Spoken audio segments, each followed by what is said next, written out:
दोस्तों, white house इस वक्त टैरिफ के नशे में झूम रहा है, लेकिन उसे यह एहसास तक नहीं है कि उसी झूमते हुए कदमों के नीचे से जमीन खिसक चुकी है।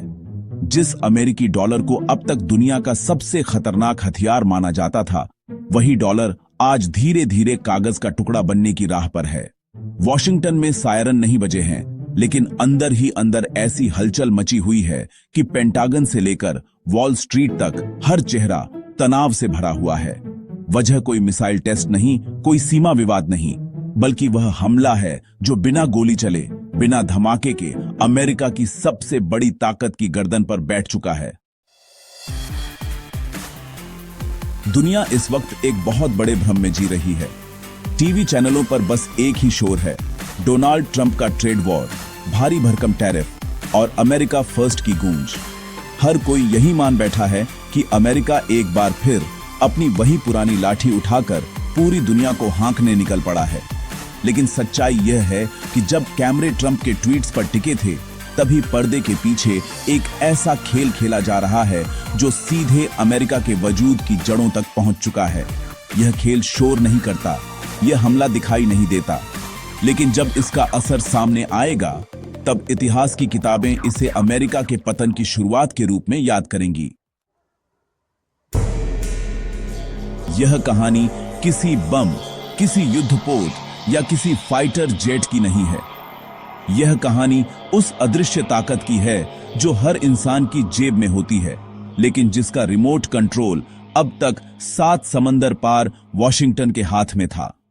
वही कंट्रोल अब छीना जा रहा है। भारत, रूस और चीन ने मिलकर एक ऐसा आर्थिक चक्रव्यूह रच दिया है जिसमें फंसकर अमेरिका का सुपर पावर वाला ताज चकनाचूर होना तय दिख रहा है। यह कोई अचानक लिया गया फैसला नहीं था, बल्कि एक लंबी, खामोश और बेहद चालाक रणनीति का नतीजा है, जिसे 2025 में इतनी चुपचाप अंजाम दिया गया कि दुनिया की सबसे ताकतवर खुफिया एजेंसियां भी सिर्फ अनुमान लगाती रह गईं। डोनाल्ड ट्रंप को लगता था कि टैरिफ बढ़ाकर वह पूरी दुनिया को डराने में कामयाब हो जाएंगे। उनका फार्मूला बहुत सीधा था, अगर अमेरिका सामान पर टैक्स लगाएगा तो बाकी देश झुक जाएंगे, डॉलर और मजबूत होगा और अमेरिका फिर से बादशाह बन जाएगा। लेकिन यही सबसे बड़ी भूल हो गई। ट्रंप यह समझ ही नहीं पाए कि दुनिया अब वैसी नहीं रही जो हर फैसले के लिए वॉशिंगटन की तरफ देखे। भारत और ब्रिक्स देशों ने इस टैरिफ वाले हथियार को ही अमेरिका के गले की फांस बना दिया। असल समस्या टैरिफ नहीं थी, असल समस्या डॉलर का हथियार बन जाना था। अमेरिका ने डॉलर को करेंसी नहीं, बल्कि सजा देने का औजार बना लिया था। जिसे चाहा उस पर प्रतिबंध, जिसका मन किया उसकी विदेशी मुद्रा फ्रीज, स्विफ्ट सिस्टम के जरिए हर देश की नब्ज पर हाथ। दुनिया को धीरे धीरे यह एहसास होने लगा कि अमेरिका अब ग्लोबल लीडर नहीं, बल्कि ग्लोबल चौकीदार बन चुका है, जो हर वक्त डंडा लेकर खड़ा है। और जब कोई चौकीदार गुंडागर्दी करने लगे, तो एक दिन लोग मिलकर उसके खिलाफ खड़े होते ही हैं। यहीं से शुरू होती है उस खामोश क्रांति की कहानी जिसे आज डी-डॉलराइजेशन के नाम से जाना जा रहा है। आसान भाषा में कहें तो यह डॉलर के चंगुल से आजादी की लड़ाई है। कई लोग कहेंगे कि यह बात तो सालों से चल रही थी, लेकिन फर्क यही है, पहले यह चर्चा थी, अब यह एक्शन है।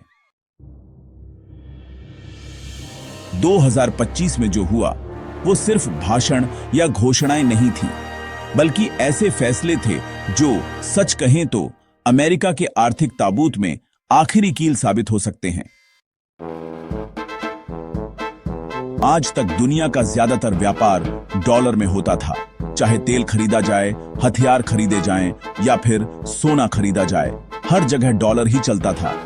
इसका मतलब यह था कि अमेरिका बिना कुछ बनाए, बिना कुछ बेचे, बस अपनी करेंसी छापकर पूरी दुनिया से कमाई कर रहा था। आप पेट्रोल भरवाते थे, फायदा अमेरिका को होता था।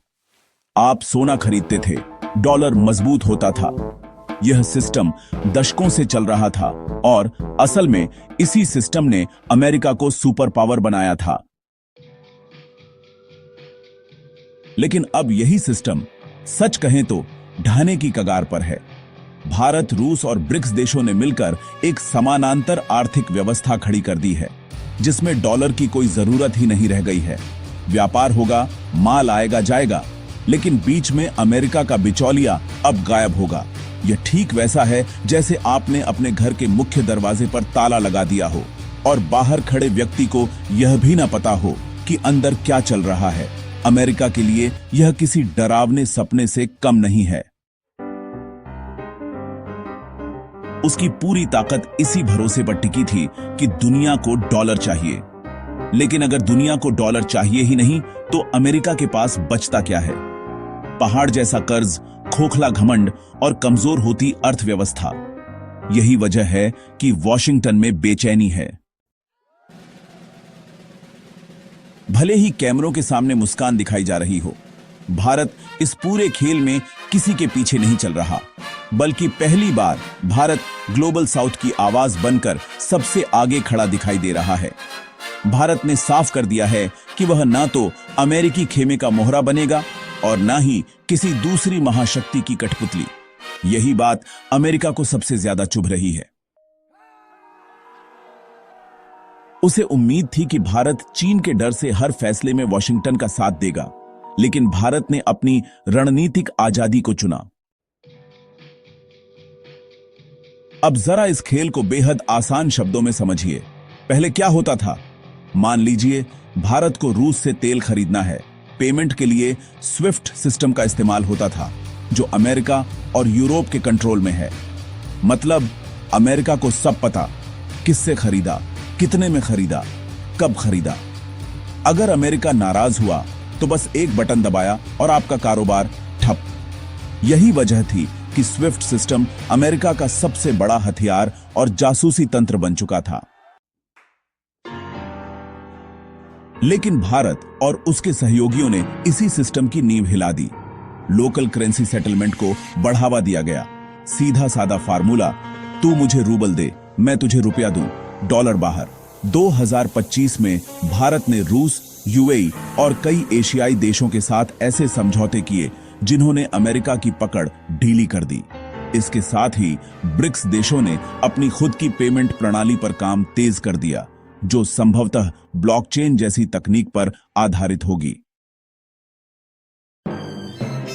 सोचिए जरा, अगर दुनिया की इतनी बड़ी आबादी और इतनी बड़ी अर्थव्यवस्था आपस में डॉलर का इस्तेमाल बंद कर दे, तो उन अरबों खरबों डॉलर का क्या होगा? वे डॉलर अमेरिका लौटेंगे और जब इतना पैसा वापस आएगा तो वहां महंगाई का ऐसा तूफान उठेगा कि आम अमेरिकी की कमर टूट जाएगी। इतिहास गवाह है कि जब किसी करेंसी से दुनिया का भरोसा उठता है तो उस देश का पतन तय हो जाता है। ट्रंप टैरिफ लगाकर अपनी इंडस्ट्री बचाना चाहते थे, लेकिन यहां तो उनकी करेंसी की ही नींव हिल चुकी है। और सबसे दिलचस्प बात यह है कि अमेरिका को इसका अंदाजा तो था, लेकिन उसने कभी नहीं सोचा था कि भारत इतनी तेजी से इस दिशा में आगे बढ़ेगा। अब कहानी उस मोड़ पर पहुंच चुकी है जहां सिर्फ अर्थशास्त्र नहीं बल्कि राजनीति, रणनीति और भविष्य की तस्वीर एक साथ साफ दिखने लगी है। अमेरिका अब सिर्फ डॉलर के मोर्चे पर ही नहीं बल्कि टेक्नोलॉजी और डिजिटल सिस्टम के मैदान में भी घिरता नजर आ रहा है। जिस वीजा और मास्टर कार्ड को कभी अमेरिकी ताकत का प्रतीक माना जाता था, आज उसी के सामने भारत का यूपीआई सीना तानकर खड़ा है। फ्रांस, सिंगापुर, यूएई जैसे देश भारत की इस डिजिटल व्यवस्था को अपनाने लगे हैं। यह सिर्फ एक पेमेंट सिस्टम नहीं है, यह डॉलर की डिजिटल बादशाहत पर सीधा वार है। एक ऐसी सर्जिकल स्ट्राइक जो बिना शोर किए असर दिखा रही है। अमेरिका को सबसे बड़ा झटका यही लगा। उसे समझ में आने लगा कि भारत अब सिर्फ सस्ते मजदूरों या आईटी सर्विस देने वाला देश नहीं रहा। भारत अब नियम बनाने वाला देश बन चुका है। यूपीआई ने यह साबित कर दिया कि दुनिया को लेन देन के लिए ना तो वीजा चाहिए, ना मास्टर कार्ड और ना ही डॉलर की मजबूरी। जब एक देश अपना डिजिटल सिस्टम दुनिया को दे देता है तो वह सिर्फ टेक्नोलॉजी एक्सपोर्ट नहीं करता, बल्कि अपना प्रभाव और अपनी शर्तें भी एक्सपोर्ट करता है। यही वजह है कि वॉशिंगटन में बेचैनी और बढ़ गई। अब जरा उस पहलू पर आइए जिसे मीडिया में जानबूझकर कम दिखाया गया, भारत की सोने की रणनीति। पिछले कुछ सालों में भारत और दुनिया के कई केंद्रीय बैंकों ने रिकॉर्ड मात्रा में सोना खरीदा है। यह कोई इत्तेफाक नहीं है, यह उस दिन की तैयारी है जब कागजी करेंसी पर भरोसा डगमगाने लगेगा। इतिहास गवाह है कि जब भी किसी करेंसी का अंत होता है, सोना ही असली राजा बनता है। भारत, जिसे कभी सोने की चिड़िया कहा जाता था, एक बार फिर उसी राह पर लौटता दिख रहा है। फर्क सिर्फ इतना है कि इस बार यह भावनाओं से नहीं, बल्कि ठंडी और सटीक रणनीति से किया जा रहा है। चीन की भूमिका भी इस खेल में कम दिलचस्प नहीं है। चीन चाहता था कि डॉलर कमजोर हो तो उसकी करेंसी युआन दुनिया की नई बादशाह बन जाए, लेकिन भारत ने यहां भी बेहद चालाक चाल चली। भारत ने साफ शब्दों में कह दिया कि हम डॉलर की तानाशाही को युआन की तानाशाही से नहीं बदलेंगे। इसी वजह से भारत ने लोकल करेंसी और मल्टी करेंसी सिस्टम पर जोर दिया। नतीजा यह हुआ कि चीन का सपना अधूरा रह गया और भारत एक संतुलित, स्वतंत्र और भरोसेमंद ताकत के रूप में उभर कर सामने आया। आज अफ्रीका से लेकर लैटिन अमेरिका तक छोटे और विकासशील देश, आप जानते हैं, भारत की तरफ उम्मीद से देख रहे हैं। उन्हें लगने लगा है कि अगर कोई देश अमेरिका की आंख में आंख डालकर अपने हितों की रक्षा कर सकता है तो वह भारत है। यही वजह है कि ग्लोबल साउथ की आवाज अब, सच कहें तो, नई दिल्ली से उठती सुनाई दे रही है। यह वही भारत है जिसे कभी गुटनिरपेक्ष कहा जाता था, लेकिन आज वह गुटनिरपेक्ष से आगे बढ़कर गुट निर्माता बनता जा रहा है। अब सवाल उठता है कि आम आदमी की जेब पर इसका क्या असर पड़ेगा। इसका असर धीरे धीरे दिखेगा, लेकिन गहरा होगा। जब डॉलर की मजबूरी कम होगी तो भारत पर अमेरिकी ब्याज दरों का असर भी कम पड़ेगा। शेयर बाजार हर अमेरिकी बयान पर झूला झूलना बंद करेगा। रुपया अपनी असली ताकत के हिसाब से चलेगा, न कि वॉल स्ट्रीट के इशारों पर। ऊर्जा सुरक्षा मजबूत होगी। तेल और गैस के दामों पर भारत को ज्यादा नियंत्रण मिलेगा और सरकार के पास विकास के लिए ज्यादा पैसा बचेगा। अमेरिका इस वक्त दोहरी दुविधा में फंसा हुआ है। अगर वह भारत और ब्रिक्स देशों पर प्रतिबंध लगाता है तो वह खुद अपनी अर्थव्यवस्था को नुकसान पहुंचाएगा, क्योंकि दुनिया का सबसे बड़ा बाजार और सबसे ज्यादा संसाधन इन्हीं देशों के पास हैं। और अगर वो चुप बैठता है तो उसकी डॉलर वाली बादशाहत धीरे धीरे खत्म होती चली जाएगी। यानी हर रास्ता अमेरिका के लिए घाटे का सौदा बनता जा रहा है।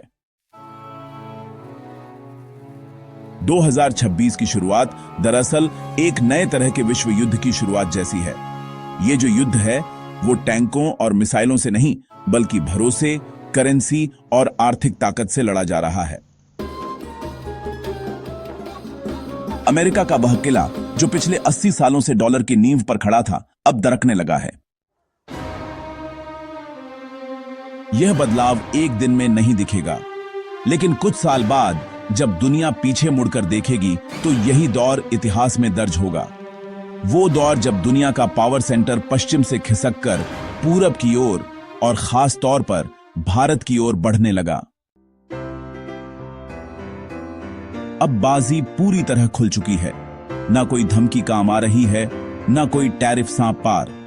भारत ने बिना एक गोली चलाए, बिना किसी युद्ध के, अपनी रणनीति से यह दिखा दिया है कि असली ताकत शोर में नहीं, बल्कि सही समय पर लिए गए फैसलों में होती है। यही वजह है कि आज अमेरिका परेशान है और भारत आत्मविश्वास से भरा हुआ। तो अब जब इस पूरी कहानी की हर परत खुल चुकी है, तो एक बात बिल्कुल साफ हो जाती है, दुनिया किसी छोटे बदलाव से नहीं बल्कि एक ऐतिहासिक मोड़ से गुजर रही है। यह सिर्फ डॉलर बनाम दूसरी करेंसी की लड़ाई नहीं है, यह उस सोच के टूटने की कहानी है जिसमें माना जाता था कि अमेरिका जो चाहेगा वही होगा।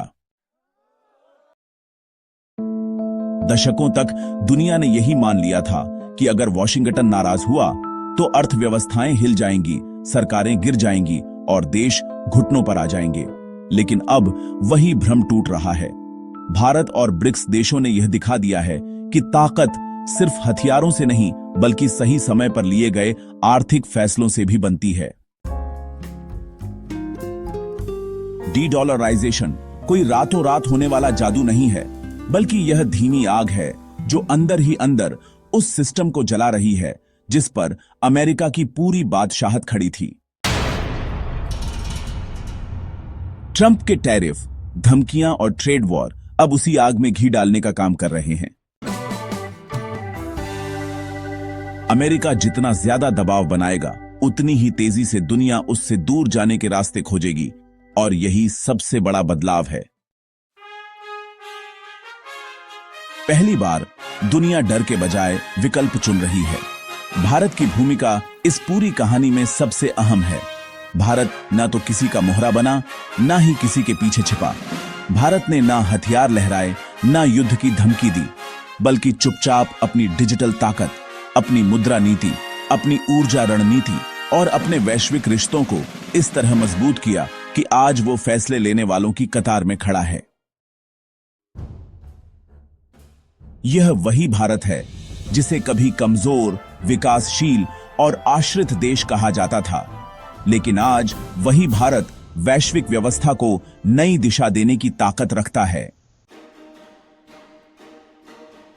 आने वाले सालों में जब इतिहास लिखा जाएगा तो शायद यह नहीं लिखा जाएगा कि किसने कितने टैरिफ लगाए या किसने कितने ट्वीट किए, बल्कि यह लिखा जाएगा कि कैसे दुनिया ने पहली बार एक ही केंद्र के इशारों पर चलने से इनकार कर दिया। यह लिखा जाएगा कि कैसे डॉलर की अजेय मानी जाने वाली ताकत को बिना युद्ध के चुनौती दी गई। और यह भी लिखा जाएगा कि इस बदलाव के केंद्र में भारत खड़ा था, आत्मविश्वास से भरा, रणनीति में चुप लेकिन असर में बेहद गहरा। यह बदलाव सिर्फ देशों के लिए नहीं, आम लोगों के लिए भी है। यह उस भविष्य की झलक है जहां किसी विदेशी फैसले से आपकी जेब ना कांपे, जहां आपकी अर्थव्यवस्था किसी और के ब्याज दरों की बंधक ना हो और जहां आपका देश अपने फैसले खुद लेने की हिम्मत रखता हो। यही असली आजादी है, यही असली संप्रभुता है। तो सवाल अब यह नहीं है कि डॉलर गिरेगा या नहीं। असली सवाल यह है कि जब दुनिया बहुध्रुवीय होगी तब कौन देश नेतृत्व करेगा और कौन सिर्फ अतीत की महाशक्ति बनकर रह जाएगा। संकेत साफ हैं, शक्ति का केंद्र खिसक रहा है, इतिहास करवट ले चुका है और इस करवट में भारत सिर्फ दर्शक नहीं बल्कि मुख्य किरदार बनकर उभरा।